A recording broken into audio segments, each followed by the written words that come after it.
anak-anak kelas 6, apa kabar? Semoga masih dalam keadaan sehat dan juga tetap semangat ya dalam belajar. Nah, tadi kamu udah belajar IPA nih. Sekarang kamu akan belajar SBDP.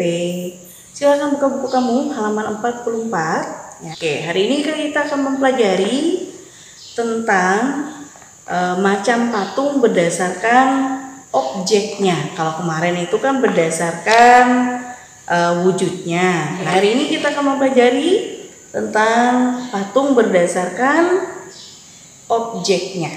Ya, oke, mari kita lihat ya di halaman 44 dikatakan bahwa pembuatan patung dapat menggunakan berbagai macam objek. Ada objek manusia, ada hewan ataupun bentuk benda geometris. Ada juga ya patung itu sesuai dengan imajinasi dari pembuat patung ya atau pematung. Nah, berdasarkan objeknya ini ada dua jenis patung ya. Ada yang namanya figuratif dan ada non figuratif.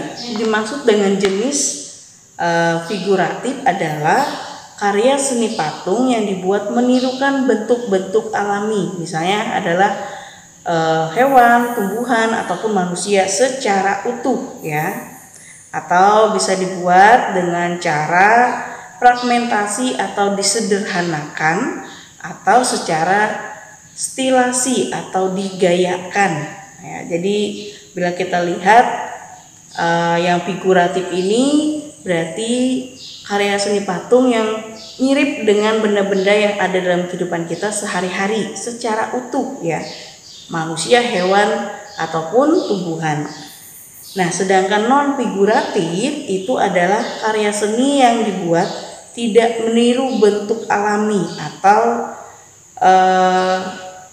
sebuah karya yang menampilkan garis-garis yang memanjang, melengkung dan lainnya sebagai bentuk yang bebas ya. Kalau untuk yang non figuratif, pokoknya dia tidak terikat dengan suatu bentuk asli, tapi ini adalah murni imajinasi ataupun suatu karya yang dibuat oleh pembuat patung atau pematung ya. Nah, kalau kita lihat dari apa yang ada di buku kamu, itu terlihat sekali ya bedanya antara yang figuratif dan non figuratif. Kalau kita lihat yang figuratif ini ya, ini adalah gambar sebuah hewan ya. Di sini ada si gajah, di sini ada si singa nih.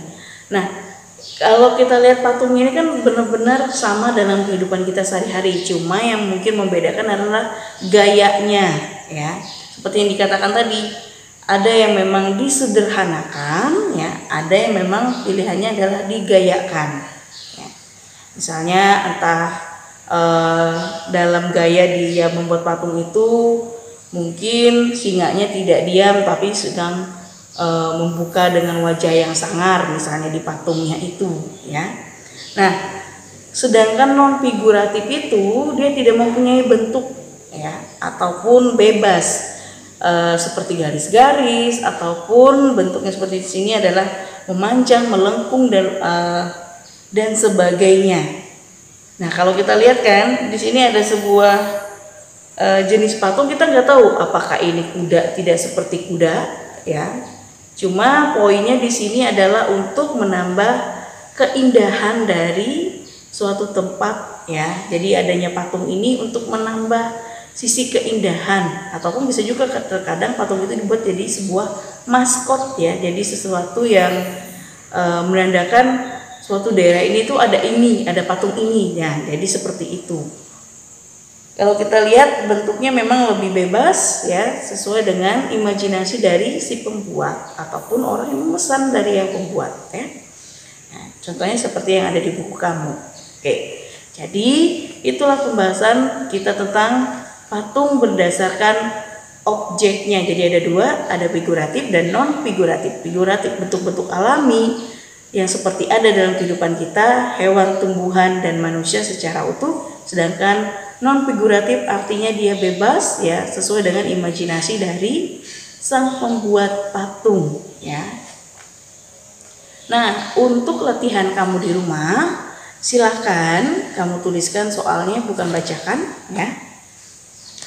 Soal latihan kamu adalah mencari masing-masing 5 contoh patung berdasarkan objek dan sertakan tempat lokasi patung tersebut, kemudian ditempelkan di buku latihan kamu gambar patungnya. Tugas ini dikumpulkan minggu depan, yaitu berarti hari Kamis depan baru dikumpulkan untuk tugas ini ya. Tolong diindahkan segala peraturannya. Jadi waktunya 1 minggu, silakan dikerjakan. Ingat 5 patung dari masing-masing figuratif dan non figuratif, serta patung itu letaknya ada di mana ya, disertakan dan juga ada gambarnya. Oke, silakan kalian kerjakan ya. Untuk catatannya, apa yang sudah kita bahas dicatat, latihannya dikerjakan dan dikumpulkan minggu depan.